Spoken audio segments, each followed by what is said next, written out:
নমস্কার বন্ধুরা, অঞ্জনা রান্নাঘরে সবাইকে স্বাগত। আজকে আমি রান্না করব চিকেন কষা। এই চিকেন কষাটা কি করে রান্না করলে চিকেনের গন্ধটাও থাকবে না আর ভেঙেও যাবে না, সেটাই আজকে তোমাদের করে দেখাবো। আর আজকে আমি কিন্তু উনানে রান্না করছি না, সারাদিন ধরে একভাবে বৃষ্টি হচ্ছে, আমি আজকে গ্যাসেই রান্না করব। তো চলো প্রথম থেকে লাস্ট অব্দি ভিডিওটা দেখো, আশা করি তোমাদের ভালো লাগবে। আর ভালো লাগলে ভিডিওটা লাইক, কমেন্ট এবং শেয়ার করে দিও, আর সাবস্ক্রাইব করতে ভুলো না।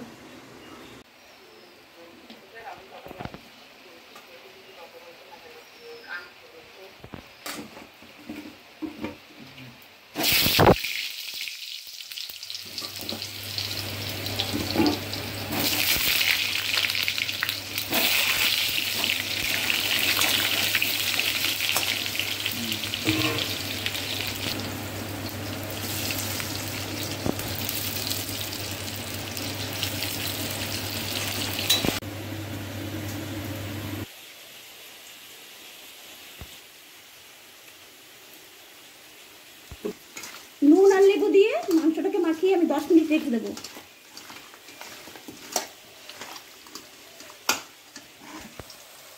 আলুগুলো ভাজা হয়ে গেছে, এখন তুলে নেবো।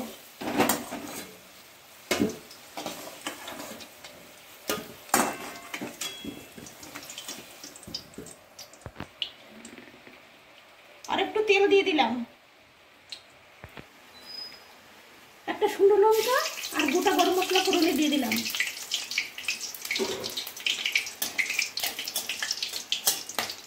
কুচানো পেঁয়াজ,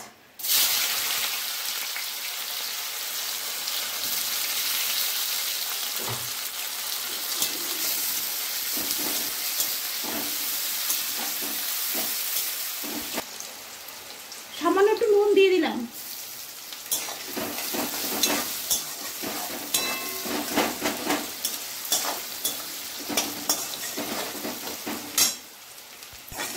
পেঁয়াজটা লাল লাল করে ভাজা হয়ে গেছে, এখন আমি মশলাগুলো দিয়ে দেবো। আদা, রসুন, কাঁচা লঙ্কা, শুকনো লঙ্কা একসঙ্গে বাটা আর জিরে বাটা একসঙ্গে দিয়ে দিলাম। তো মশলাটাকে দিয়ে ভালো করে আমি একটু কষিয়ে নেব।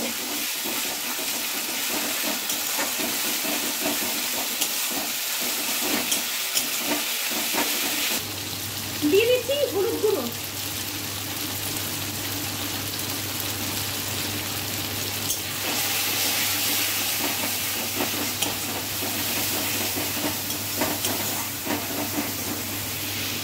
দিয়ে দেব কেটে রাখা টমেটো,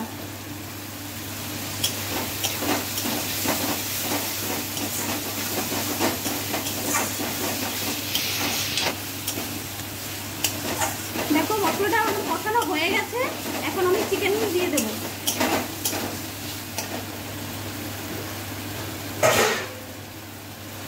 লেবু আর নুন দিয়ে মাখিয়ে রেখেছিলাম সেই চিকেনটা আমি দিয়ে দিচ্ছি।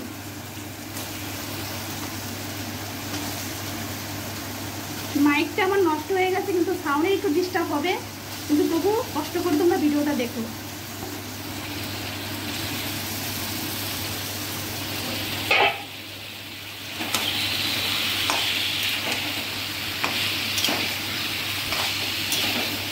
সকাল থেকে একবারে বৃষ্টি হচ্ছে, আজকে উনানে যেতেই পারিনি, আজকে তাই আমি গ্যাসে রান্না করছি।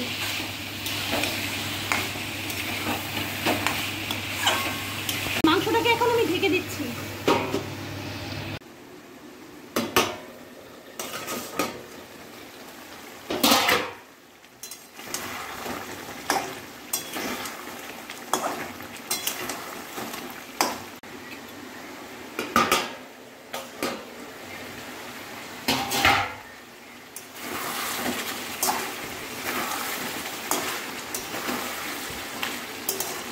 এই মাংসতে লেবু দেওয়াতে মাখিয়েছি বলে মাংসের যে একটা গন্ধ, সেই গন্ধটাও কিন্তু থাকবে না।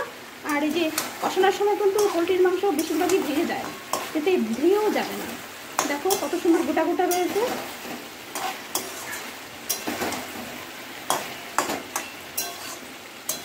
এখন আমি আলুগুলো দিয়ে দেবো, ভেজে রাখা আলুগুলো দিয়ে দিলাম।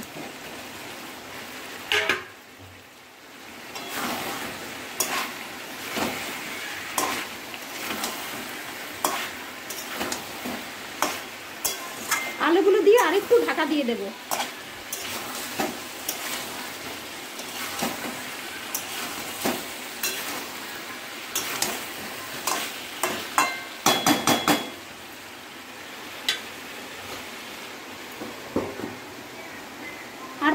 এরকম ঢাকা দিয়ে রাখবো।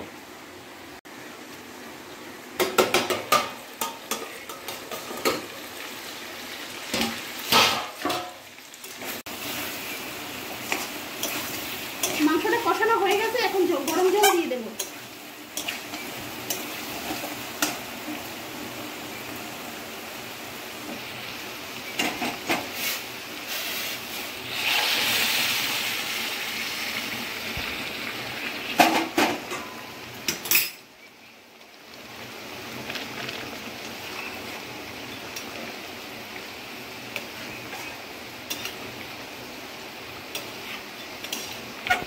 তরকারিটা আর একটু নুন লাগবে, দিয়ে দিচ্ছি।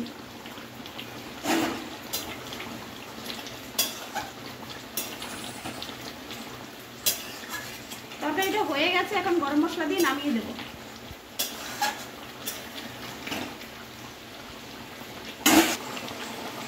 গরম মশলার গুঁড়ো দিয়ে দিলাম।